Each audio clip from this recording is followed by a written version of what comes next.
Olá, pessoal. Meu nome é Laila Rezende, sou professora de nutrição das faculdades Kennedy e Promove. Estou aqui com a Joelma e com a Gabriela, que são alunas, né, também aí da faculdade Kennedy. É um prazer recebê-las aqui no canal. E nós vamos falar hoje de aproveitamento integral dos alimentos, desperdício, que é aí a especialidade das meninas, que elas estão fazendo TCC nisso e já trabalham com isso aí há alguns anos. Então, é um prazer recebê-las, meninas. A gente vai passar aqui agora uns slides e as meninas podem se apresentar e vou começar a passar aqui. Só um minutinho.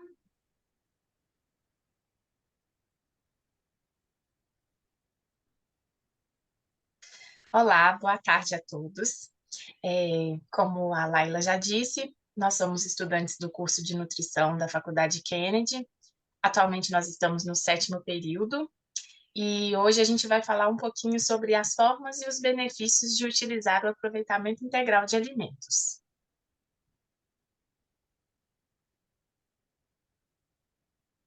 Como ela já tinha previamente nos apresentado, eu sou a Joelma.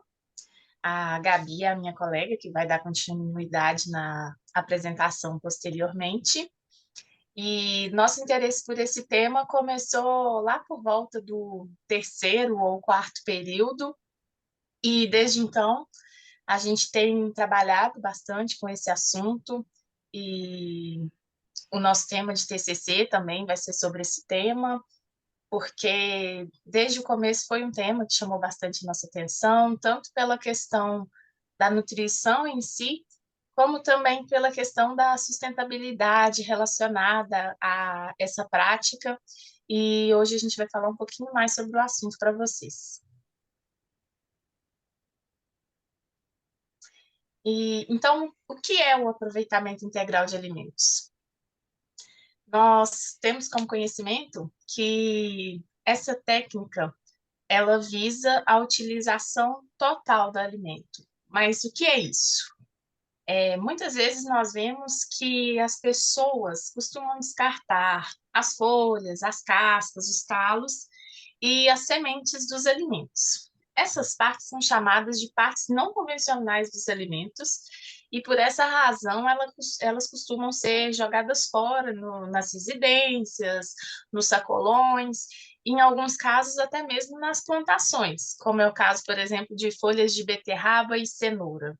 É, Elas já são descartadas no momento mesmo da colheita. Você vê que no processo de colheita, essas folhas já são automaticamente arrancadas, mesmo quando é colheita manual, dependendo, né, do local.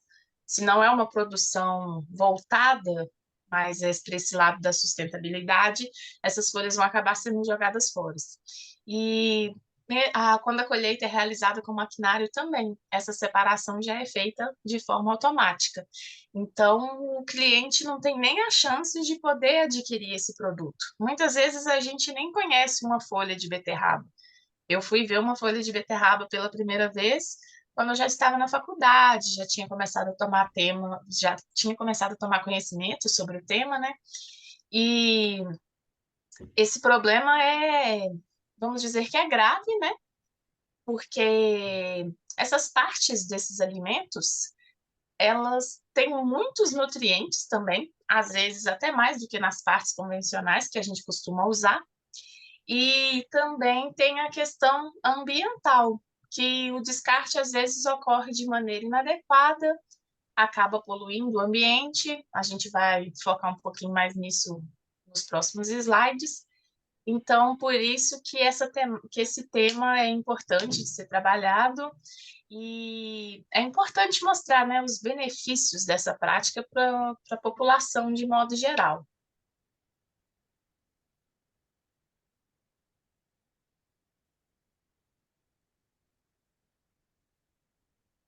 Como eu já tinha dado uma introdução, a gente vai falar um pouquinho sobre a importância dessa prática.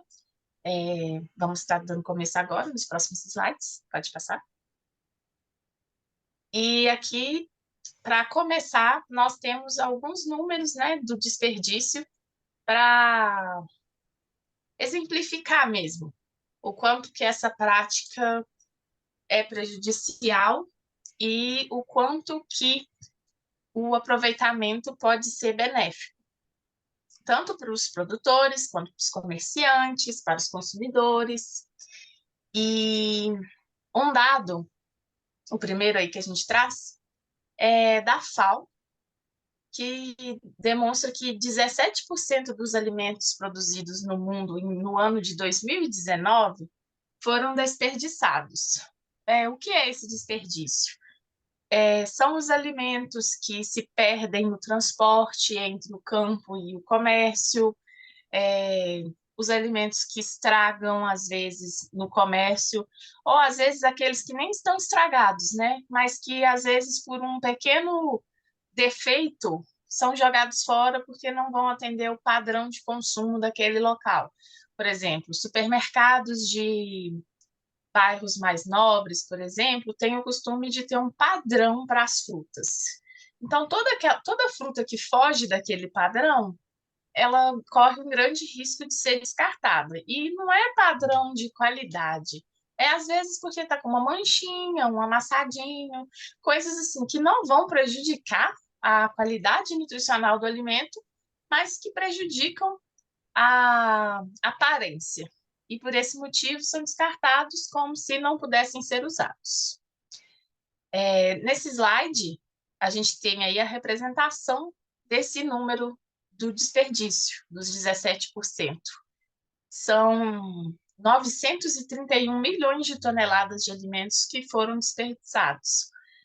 Ou seja, essa quantidade seria o suficiente para encher 23 milhões de caminhões de 40 toneladas cada, isso se todos eles estivessem completamente carregados.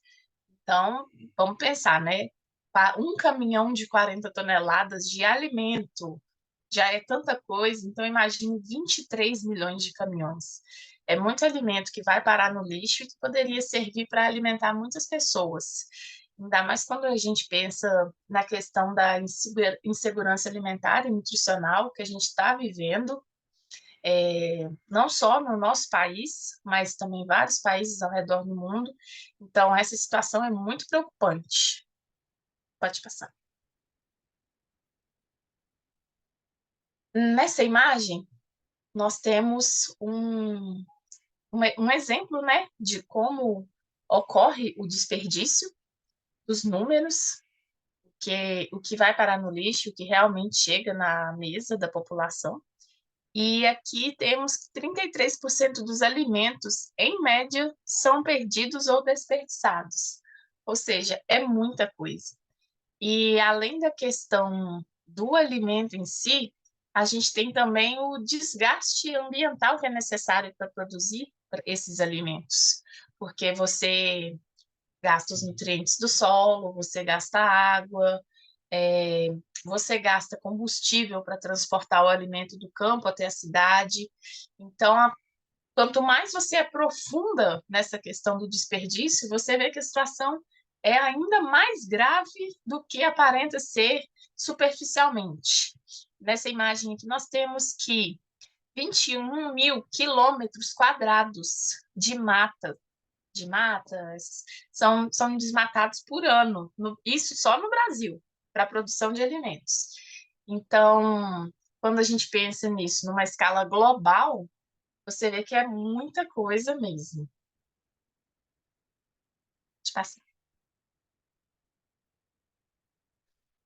E apesar desse grande desperdício que ocorre, né, lá nos campos e também nos meios de transporte que trazem esse alimento para as cidades, nosso trabalho é mais voltado mesmo para entender o desperdício em relação aos consumidores. Então, a gente não quis focar muito nos números do desperdício lá na produção e no transporte para não confundir muito, que para nossa área está mais voltada para essa mesmo do consumo.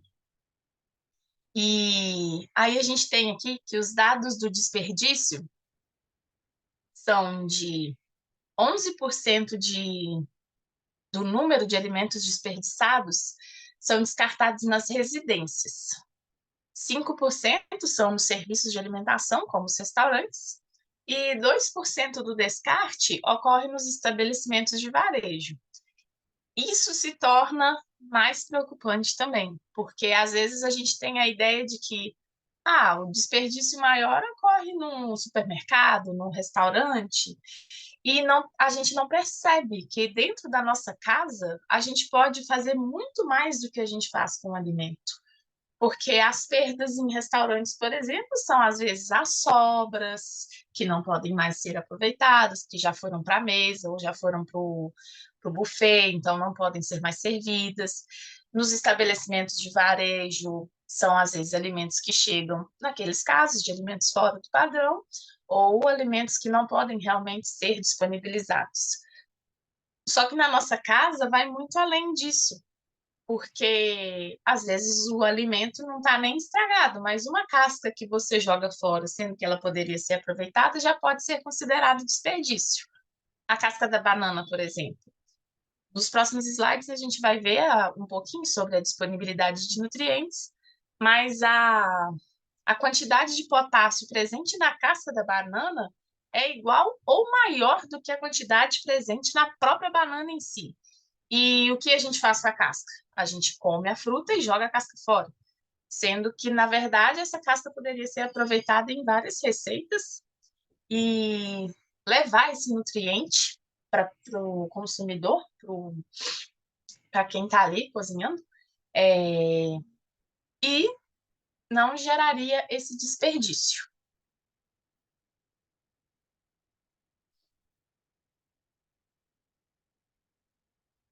E aqui essa imagem representa, né, o perfil daquele consumidor que desperdiça comida. E quais são as causas desse desperdício? Podem ser a compra em excesso, a preparação em excesso ou uma má gestão de sobras.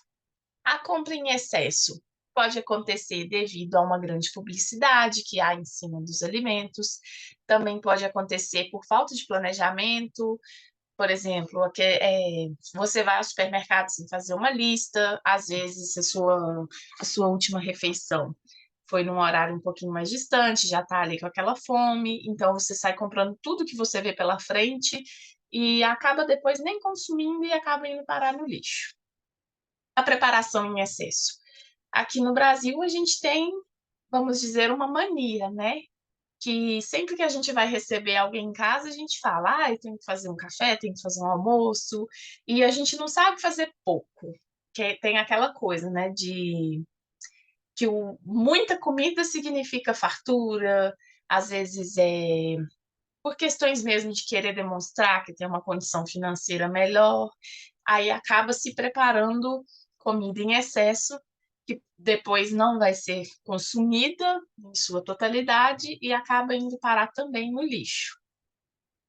E a má gestão de sobras. Por exemplo, uma comida, um arroz que você fez que sobrou. Você não precisa jogar ele fora naquele momento.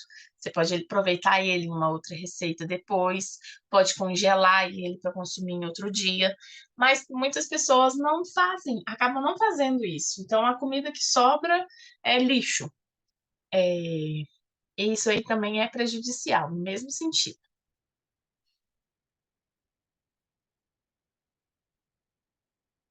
Aqui a gente já entra um pouquinho na questão da contaminação ambiental que eu estava comentando.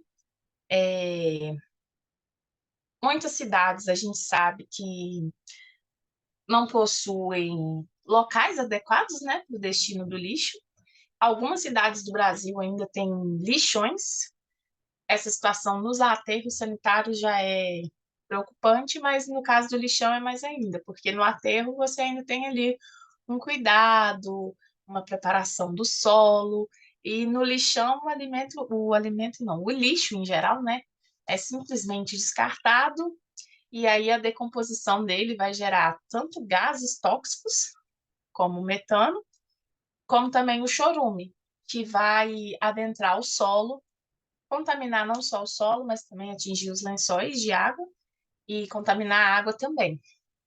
E, além disso, temos como consequências o odor gerado pela putrefação de matéria orgânica, no caso de quando a gente joga comida no lixo, e,